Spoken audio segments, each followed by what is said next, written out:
কি খাওয়া খাইয়েছে রে ভাই। বিষয়টা হলো মাননীয় প্রধানমন্ত্রী শেখ হাসিনা 2023 সালের জুনে নির্বাচিত হয়েছেন। যে নির্বাচন হয়েছে, বিগত নির্বাচনে উনি দেশের প্রধানমন্ত্রী, সংখ্যাগরিষ্ঠ তা পেয়েছে আওয়ামী লীগ, এবং আওয়ামী লীগের ক্যাবিনেট আছে, সংসদও আছে। বিষয়টা হলো আপনারা দেখেছেন 2024 সালের 5 আগস্ট তারা কিন্তু বাংলাদেশে একটি জঙ্গি হামলা হয়েছে, যে উনি প্রধানমন্ত্রী এবং উনি দেশে যাবেন এবং উনার নেতৃত্বে আগামী দিন সরকার হবে। পরবর্তী সময় হয়তো নির্বাচনের কথা আসতে পারে। সহ্য করা যায়? ভীষণ খাওয়া খাইয়েছে। অত খাতে গেছো কেন?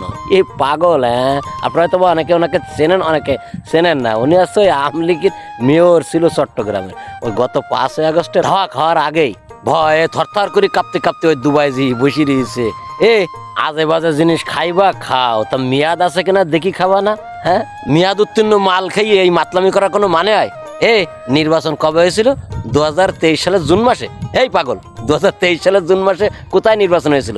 নির্বাচন হয়েছিল 2024 সালের 7ই জানুয়ারি। দামি নির্বাচন। ওই যে তোমরা নিজেরা নির্বাচন করেছিলে, করি বললি, আরে কি চমৎকার নির্বাচন রে ভাই, এত সুন্দর নির্বাচন তোমরা তোমাদের দাদার জন্মেও দেখেনি। ওই নির্বাচনের দিন ছিল 2024 সালের 7ই জানুয়ারি। আমরা যেটিকে দামি নির্বাচন বলি। বলদের ঘরের বলদ। আরও কি বলছিস? শেখ হাসিনা তো পদত্যাগ করেনি, উনি এখনো প্রধানমন্ত্রী রয়েছে। ইনুস তো এমনি বসে রয়েছে। উনি একটা কাজে ইন্ডিয়ায় গেছে, আবারও ফিরবে। ফিরে এসে উনি ওনার 5 বছরের পূর্ণ মেয়াদ শেষ করবে। তারপর একটি নির্বাচন হবে। সেই নির্বাচনে যদি সরকার পরিবর্তন হয়, এর আগে শেখ হাসিনা বৈধ প্রধানমন্ত্রী, এ ব্যাপারে কারো কোনো দ্বিমত নেই, কারণ শেখ হাসিনা পদত্যাগ করেন নাই। বলদ, তুমি দেশে আইসো, শেখ হাসিনা যেহেতু প্রধানমন্ত্রী রয়েছে, আইসি দেশবাসীকে জানাও। আর আসবাও বা কেমনে?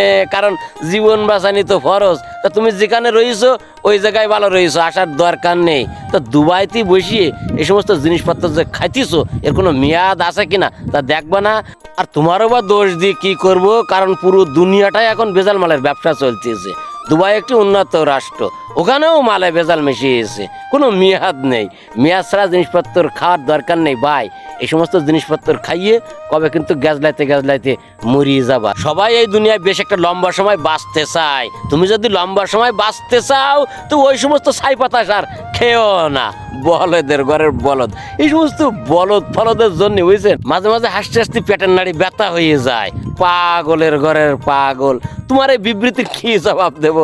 ভাই, আপনারা এই কমেন্টে একটু জবাব দিয়ে দেন। আমি আর পারতেছি না রোজা রমজানের দিন। এটি আমার কথা। সবাই ভালো থাকবেন। খোদা হাফেজ। বাংলাদেশ জিন্দাবাদ।